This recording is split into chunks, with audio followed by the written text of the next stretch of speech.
জীবনকে বুঝতে হলে আপনাকে ৩টি জায়গায় যেতে হবে। ১. হাসপাতাল, ২. কারাগার, ৩. কবরস্থান। ১. হাসপাতালে আপনি বুঝতে পারবেন সুস্থ ছাড়া আর কিছুই সুন্দর নয়। ২. কারাগার, আপনি দেখতে পারবেন স্বাধীনতা সবথেকে মূল্যবান জিনিস।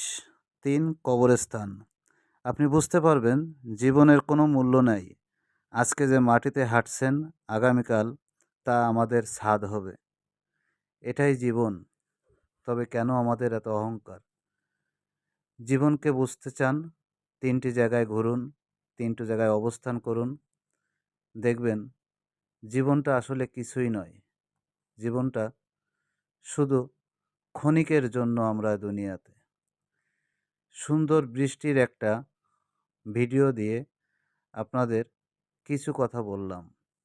ভেবে দেখবেন, এটাই আসলে আমাদের বাস্তব জীবন। Good bye.